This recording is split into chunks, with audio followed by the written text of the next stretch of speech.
हिंदी रचनाकार का खास शोधगार और आज के मेहमान हैं हमारे साथ शैलेंद्र जी, जो हमें बताएंगे कि ऑनलाइन मंचों पर कैसे हिंदी को पहुंचाया जा सकता है। नमस्कार शैलेंद्र जी। नमस्कार सर। तो सर बताइए कि आजकल आप हिंदी प्रतिलिपि पे काफ़ी कुछ लिख रहे हैं जी। एक आम लड़का, एक आम लेखक कैसे हिंदी को अपने रूप को कैसे दे सकता है ऑनलाइन रूप? देखिए अभिमन्यु जी, बात यह है कि जैसा कि आपने पूछा है कि ऑनलाइन हिंदी आज इतना ज़्यादा प्रसार हो गया है इसका। एक समय था कि आदमी के लिए पुस्तक लिखना, अपनी रचनाएं प्रकाशित करवाना टेढ़ी खीर हुआ करती थी। आज के समय में ऑनलाइन मंचों की इतनी अधिकता हो गई है, और विशेष रूप से मैं हिंदी की ही बात कर रहा हूँ। ऐसा है कि अगर जब इंटरनेट आया तो लोगों ने ये कहा कि हिंदी का प्रयोग कहाँ हो रहा है, लेकिन आप आज देखिए तो हिंदी के बहुत सारे मंच ऐसे हैं जहाँ पर हिंदी साहित्य पढ़ा भी जा सकता है और लिखा भी जा सकता है। तो आप हिंदी प्रतिलिपि पर लिख रहे हैं जी, तो आपका कैसा अनुभव रहा? हिंदी प्रतिलिपि एक बहुत ही अच्छा माध्यम है, विशेषकर जो नवयुवक हैं या जो नए नए लोग लिख रहे हैं। इसकी जो सबसे अच्छी विशेषता है वो ये है कि इसमें आप अपनी रचना को स्वयं प्रकाशित कर सकते हैं। अच्छा। होता क्या है कि कई बार हम अपनी रचना को किसी भी मंच पर देते हैं, चाहे वो आपकी ऑफलाइन कोई पत्रिका हो या ऑनलाइन हो, वहाँ पर आप भेजते हैं। एडिटर्स जो होते हैं, संपादक, वो उनका चुनाव करते हैं, उसके बाद उनको अच्छी लगती है फिर उसको प्रकाशित करते हैं। प्रतिलिपि में आप स्वयं ही अपनी रचना को प्रकाशित कर सकते हैं। तो ये एक ऐसा कारण है कि प्रतिलिपि ने युवाओं को आकर्षित भी किया है, और लोग बिना किसी समस्या के अपनी कविताएं, रचनाएं जो भी है प्रकाशित कर लेते हैं। ऐसा देखा गया है कि लेखक जो होता है उसके पास इतना बजट नहीं होता है कि वो अपनी पुस्तकें प्रकाशित कर सके। जी। तो ऐसा कोई ऑनलाइन मंच है क्या जिस पे पुस्तकें प्रकाशित की हाँ, जा बिल्कुल सकती प्रकाशित की जा सकती है। देखिए अभी क्या है कि आपने जैसे प्रतिलिपि की बात की थी, प्रतिलिपि के अलावा और भी कई ऐप्स हैं, कई वेबसाइट हैं जहाँ पर आप लिख सकते हैं, चाहे आप फुटकर रचनाएं एक एक करके प्रकाशित कर लें और या पुस्तक भी प्रकाशित कर सकते हैं। जैसे मैं आपको कुछ उदाहरण देता हूँ। हिंदी पंक्तियाँ एक ऐप है, और ट्विटर इत्यादि पर भी ये ट्रेंड करता है। वहाँ पर अपनी कोई भी रचना है वो प्रकाशित कर सकते हैं, प्रतिलिपि पर प्रकाशित कर सकते हैं। इसके अलावा आपका खुद का मंच हिंदी रचनाकार है, वहाँ पर भी आप प्रकाशित कर सकते हैं। इसके अलावा आप देखिए कि रेख्ता, हिंदवी, हिंदी काव्यालय, अभिव्यक्ति और अनुभूति, ये भी ऐसे माध्यम है जहाँ पर आप अपनी रचनाएं प्रकाशित करवा सकते हैं। अंतर बस वही है, जैसा कि मैंने कहा प्रतिलिपि पर आप स्वयं प्रकाशित कर सकते हैं, लेकिन ये मंच जो हैं जैसे अभिव्यक्ति या अनुभूति है, आप अपनी रचना भेजेंगे और उसके बाद वो कुछ दिनों बाद जो है आपको रिप्लाई करेंगे, आपको जवाब देंगे, आपकी रचना प्रकाशित करेंगे। इस तरह होगी तो ये सारी चीज़ें हैं। आपने पूछा है कि पुस्तक प्रकाशित करने के लिए, पुस्तक प्रकाशित करने के लिए आप प्रतिलिपि पर भी ई बुक के तरीके से अपनी रचनाओं को प्रकाशित कर सकते हैं। उन्होंने एक ऐसा कह लीजिए कि फीचर दिया है जहां पर आप संग्रह की तरीके से भाग 1 भाग 2 करके आप पूरा संग्रह बना सकते हैं। आप उसे पुस्तक का रूप दे सकते हैं। तो एक तो ये हुआ। इसके अलावा अमेज़ॉन का जो है किंडल ऐप जो है, वहाँ पर आप अपनी पुस्तक प्रकाशित कर सकते हैं, और वहाँ तो कह लीजिए कि आपको इसका बेनिफिट भी मिलता है, आपको उसकी रॉयल्टी वगैरह भी मिलती है जैसे जैसे पुस्तक आगे बढ़ती है आपकी। वैसे ये चीज़ जो मुद्रीकरण है आपका प्रतिलिपि में भी हुआ है, वहाँ पर भी इस तरह के फ़ायदे आपको मिलते हैं, तो वहाँ भी आप प्रकाशित कर सकते हैं।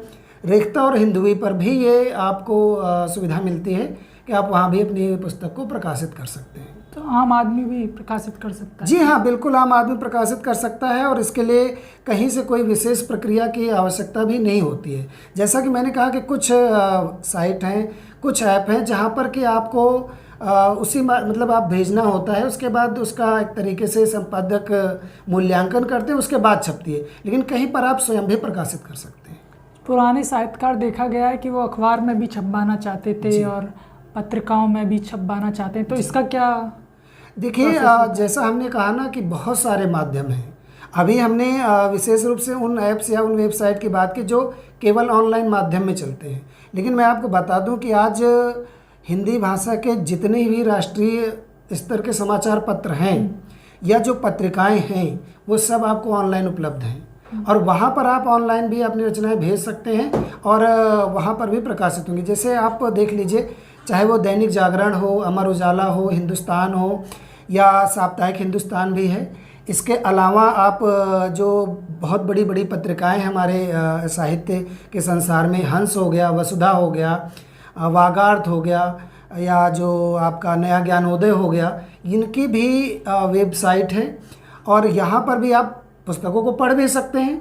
पढ़ने जितने मंच मैंने बताया आप सब जगह पढ़ भी सकते हैं, ठीक है। और पढ़ने के अलावा जो है, आपने जैसा कि प्रश्न किया, वहाँ पर भी आप अपनी रचनाएं प्रकाशित करवा सकते हैं। उनको भेजना होता है, कुछ नहीं, आप टाइप कीजिए यूनिकोड या जो भी जिस फ़ॉन्ट में वो मांगते हैं, उसके बाद आपकी रचना प्रकाशित हो जाएगी। ऐसा देखा जा रहा है कि आजकल लोग ऑनलाइन में भी कम पढ़ना चाहते हैं और ऑडियो बुक्स का ट्रेंड्स आ गया है, जैसे कुकू एफएम है और हिंदी प्रतिलिपि का भी एफएम आया। तो ऑडियो बुक्स का क्या भविष्य देख रहे हैं आप? नहीं, ऑडियो बुक्स तो वास्तव में बड़ा ही उज्जवल भविष्य नज़र आ रहा है। देखिए क्या है ना कि एक चीज़ आपने महसूस की होगी कि कहा जाता है कि जब कोई चीज़ हम पढ़ते हैं तो कम याद रहता है, सुनते हैं तो ज़्यादा याद रहता है, अगर सुन भी दे लें, देख भी लें और पढ़ भी लें तो ज़्यादा याद रहता है। ये सब बातें एक पढ़ाई के क्षेत्र में कही जाती हैं, लेकिन आप आज देखें वेब सीरीज़, मूवीज़ सबसे ज़्यादा देखी जाती हैं। तो वही कारण है कि ऑडियो बुक्स जो हैं, आदमी चुपचाप आराम कर रहा है, एक मनोरंजन का माध्यम है, आंख बंद कर लिया और अपना स्विच ऑन कर लिया, ऑडियो बुक्स चल रही है। और कई बार क्या होता है कि जब आप पढ़ रहे होते हैं तो आपकी आंखों पर भी असर पड़ रहा है और भी बहुत सारी चीज़ें होती हैं, आपको कंफर्टेबल स्थिति में नहीं महसूस करते, आरामदायक स्थिति में। लेकिन जब ऑडियो बुक आप सुनते हैं तो आरामदायक स्थिति होती है। तो इस कारण आप ऑडियो जो एफएम है, चाहे वो कुकू एफएम के हो गया, पॉकेट एफएम, या जो आपने प्रतिलिपि का एफएम भी बताया, इसके अलावा भी कई रेडियो चैनल्स भी हैं। यहाँ तक कि मैं बताऊँ कि जो आकाशवाणी है आपका, वहाँ पर भी हवा महल या और भी उनके जो साप्ताहिक कार्यक्रम होते हैं, उन कार्यक्रमों का भी एक आर्काइव जो होता है या उसका एक कह लीजिए संग्रह है, और उस संग्रह से भी आप जा कर के वहाँ पर इन चीज़ों का आनंद ले सकते हैं। तो निश्चय ही इनका भविष्य उज्ज्वल है। बल्कि हो क्या रहा है कि ऑडियो बुक्स के बाद अब हर चीज़ की जो एक मूवी या वीडियो या वेब सीरीज़ बनाने की बात हो रही है। आप कोई कहानी लिखते हैं, उस पर वेब सीरीज़ या मूवी बनने की बातें शुरू हो जाती हैं। हिंदी जो आजकल अपना स्थान लगातार बढ़ा रही है और तीसरे स्थान पे आ चुकी है, इसके बारे में आप क्या कहना चाहेंगे? नहीं, देखिए एक चीज़ तो एकदम सही है, कहना ना चाहिए कि बहुत सारी बातें होती हैं हिंदी के प्रसार को लेकर के, बहुत सारे बातें की गई हैं। देखिए, जब कोई चीज़, कोई भी भाषा हो या किसी भी प्रकार की वस्तु हो, जब बाज़ार में आ जाती है या जब उपभोक्ता और उसके बीच की बातें हो जाती हैं, तो वहाँ चीज़ें अपने आप बढ़ती हैं।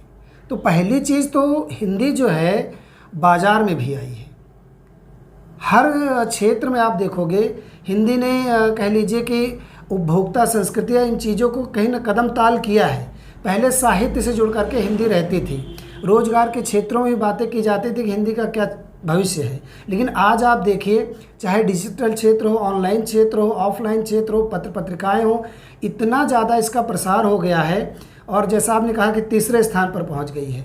तीसरे स्थान पर पहुंचना ही नहीं है, गुणवत्तापूर्ण सामग्री आपको मिल रही है। आपको मैं एक एकदम नवीन और समसामयिक उदाहरण देता हूं। गीतांजलि श्री, अभी उनको बुकर पुरस्कार मिला।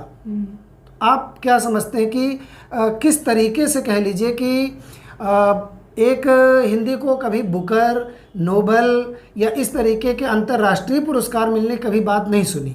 लेकिन एक ना कि ग्लोबल हो गई है, हिंदी ग्लोबल हो रही है। तो निश्चित रूप से जो हिंदी का भविष्य बहुत ही ज़्यादा उज्जवल है। हिंदी में बोलियां का भी महत्व है, तो बोलियां को आप किस तरह देख रहे हैं आज के युग में? बोलियां, बिल्कुल देखिए, हिंदी बोलियों से ही बनी हुई है। हुआ क्या है कि हिंदी की जैसे कि लगभग 18 उपबोलियाँ हैं। तो बोलियाँ में क्या है कि भोजपुरी है ना, अभी कितना ज़्यादा इसका आप देख रहे हो, फिल्में बन रही हैं, गीत बन रहे हैं, बहुत सारी चीज़ें। इसके अलावा भी आप छत्तीसगढ़ में देख लीजिए, छत्तीसगढ़ी है या मेवाती है, राजस्थान में देख लीजिए मारवाड़ी है, या नेपाली है, कुमाऊनी है, तो आप ब्रज भाषा को ले लीजिए, अवधी और ब्रज तो एक समय में साहित्य की मुख्य धारा में शामिल रही हैं। तो बोलियों का अपना महत्व है। और देखिए क्षेत्रीयता को बढ़ावा मिला है, कह लीजिए कि आंचलिकता जिसे कहते हैं। फणीश्वर नाथ रेणु ने जब मैला आंचल लिखा था, या आजकल भी देखिए आंचलिक उपन्यास बहुत सारे लिखे जा रहे हैं। राग दरबारी में आप आंचलिकता को देख सकते हैं, या और भी कहीं अवधी बोली, या जो बोलियों का महत्व है ना, एक टच लेकर के आते हैं, एक रचना को जीवंत बना देते हैं।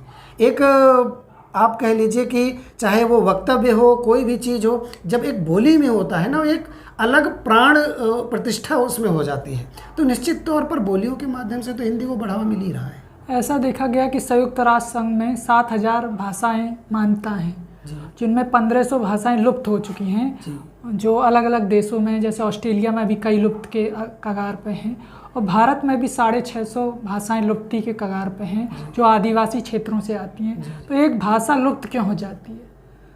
हमने अभी कहा ना आपसे कि बाजार की भाषा या बाजार की चीज़ें बन जाना। हो क्या रहा है कि आप देखिए, संस्कृत की बात कर लीजिए। संस्कृत क्या लगता है कि लुप्त नहीं हो रही है, लेकिन जो अभी कुछ साल पहले है, राज्यपाल दीक्षांत समारोह में बोल रहे थे, तो उन्होंने कहा कि संस्कृत पढ़कर क्या करोगे आप? शादी विवाह करवाओगे या फिर क्या करोगे? क्या भविष्य संस्कृत? तो इसका मतलब आप कह रहे हैं कि वो जो भाषा होती है वो रोजगार की भाषा होनी चाहिए। रोजगार की भाषा होनी चाहिए, आम जनमानस से जुड़ करके चलनी चाहिए। जब किसी चीज़ का प्रयोग नहीं होगा या प्रयोग का स्तर इस ढंग का होगा, कहने मतलब काम की चीज़ नहीं होगी, काम काज ही नहीं होगी, तो निश्चित तौर पर उसका कहीं ना कहीं पतन होगा ही होगा। आप छोटी बात लीजिए कि विज्ञान का एक सिद्धांत है, अवशेषी अंग। जिन अंगों का हम प्रयोग नहीं करते हैं वो चीज़ें धीरे धीरे लुप्त हो जाती हैं। तो प्रयोग की बात है। और हो क्या रहा, जब से ग्लोबलाइजेशन हुआ, आप देख सकते हैं कि अंग्रेजी किस तरीके से प्रसार किया। हम अंग्रेजी से अधिकतर चुनौती महसूस करते रहे हैं, और हिंदी ही नहीं बल्कि अन्य भाषाओं ने भी चुनौती महसूस की है। तो का क्या कारण है? क्योंकि अंग्रेजी ने विश्व व्यापक स्तर पर अपनी पहचान बनाई और हर जगह प्रयोग में आती है। संयुक्त राष्ट्र संघ की बात करें तो वहाँ पर मुख्य कार्यकारी भाषा है। तो होता क्या है कि जब काम में चीज़ आएगी तो वो रहेगी, और जब काम में नहीं है तो धीरे धीरे लुप्त होंगी। इसका संरक्षण करने की जरूर आवश्यकता है। अभी देखा गया था कि 1916 में रविन्द्रनाथ ठाकुर जी को नोबेल पुरस्कार मिला था, जो गैर यूरोपियन थे। उसके बाद नोबेल पुरस्कार हिंदी भाषा में नहीं मिला है। तो आप कैसे देखते हैं कि आगे वाले जो सालों में हिंदी को नोबेल पुरस्कार मिल सकता है? देखिए, नोबेल पुरस्कार मिलने के पीछे कुछ तो मुझे तकनीकी समस्याएं भी दिखाई देती हैं। क्या ऐसा फिर ऐसे हमारे लेखक जो हैं, बड़े लेखक, क्या ऐसा लेख नहीं लिख पा रहे हैं जो उस लेवल का हो? नहीं, ऐसा नहीं है, ऐसा तो बिल्कुल नहीं है। आप आज नहीं, आप प्रेमचंद का साहित्य उठाकर पढ़िए। उस समय उन्होंने जो लिखा था विश्व स्तरीय था, और आज भी बहुत सारे लेखक हैं जो कि विश्व स्तरीय रचना कर रहे हैं। लेकिन हमने कहा, एक तो ग्लोबलाइजेशन का चीज़, और दूसरी चीज़ है ना कि भाषा का भी फ़र्क पड़ता है, और कहीं ना कहीं भाषा का भेदभाव भी स्पष्ट होता है। क्योंकि हिंदी जिस ढंग से अपनी पहचान विश्व स्तर पर बना जरूर रहा है, लेकिन कहीं ना कहीं हिंदी का, अभी जैसे गीतांजलि श्री को जो पुरस्कार मिला, तो उनका वो तो अनुवाद था। जी बिल्कुल, मैं यही कहना चाहता हूँ, उसका अनुवाद किया गया था। तो एक ये प्रभाव रहता है, एक ये कारण भी रहता है कि, लेकिन एक चीज़ और है, जिस ढंग से हिंदी बढ़ रही है ना, आप देखेंगे कि आने वाले समय, अभी अनुवाद को मिला है, लेकिन आने वाले समय देखिए कहीं कहीं पर तो ये शर्त ही होती है कि वो अंग्रेजी का उपन्यास होना चाहिए, है ना। तो जब अंग्रेजी का उपन्यास होना चाहिए तब तो कोई प्रश्न उठता ही नहीं है कि उसे कुछ मिलेगा। लेकिन चूँकि जैसे नोबेल की बात की, तो वहाँ तो किसी भी भाषा का आपको मिलेगा। तो आप देखेंगे आने वाले समय में, चूँकि विश्व स्तर पर स्वीकार्यता मिल रही है हिंदी को, जब स्वीकार्यता मिलेगी तो चीज़ें बढ़ेंगी। और रही बात कि लेखक लिख नहीं पा रहे हैं, इस चीज़ से मैं सहमत नहीं हूँ। बहुत सारा साहित्य ऐसा है कि पढ़ करके आप दंग रह जाएंगे। तो नोबेल मिलेगा, आप कहते हैं कि आगे आने वाले समय में मिलना चाहिए? नहीं, मैं तो आश्वस्त हूँ। ठीक है, हो सकता है अभी निकट भविष्य में थोड़ा सा चीज़ें ना हो पाए, लेकिन पूरी तरीके से आश्वस्त है कि तो किस विधा में मिलना चाहिए हिंदी के नोबेल पुरस्कार? नहीं, देखिए विधा का क्या है, वो तो रचना पर ज़्यादा चीज़ें होती हैं कि आपका क्या मतलब भाव है, शिल्प है, तो किसी भी क्षेत्र में हो सकता है। लेकिन मुझे क्या लग रहा है कि आजकल जो कह लीजिए, आजकल क्या शुरुआत से भी लेकर के देखिए कि कहानी और उपन्यास सबसे ज़्यादा कह लीजिए कि प्रसिद्ध या कह लीजिए कि लोकप्रिय विधाएं रही हैं। लोग पढ़ना ज़्यादा पसंद करते हैं।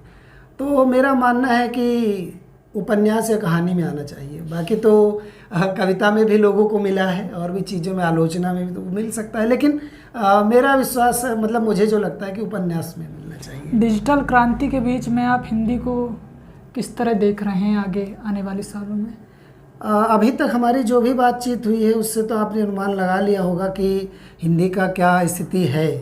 और रही बात कि आने वाले समय में, मैं आपको बताऊं कि कोर्स में शामिल है, पाठ्यक्रम में शामिल किया गया है। अभी जो न्यू एजुकेशन पॉलिसी आई है, नई शिक्षा नीति, उसमें बीए के स्तर पर, स्नातक स्तर पर जो पाठ्यक्रम बनाया गया है उसमें कार्यालयी हिंदी और कंप्यूटर, तो कंप्यूटर के माध्यम से मतलब एक पाठ्यक्रम में शामिल कर दिया गया है।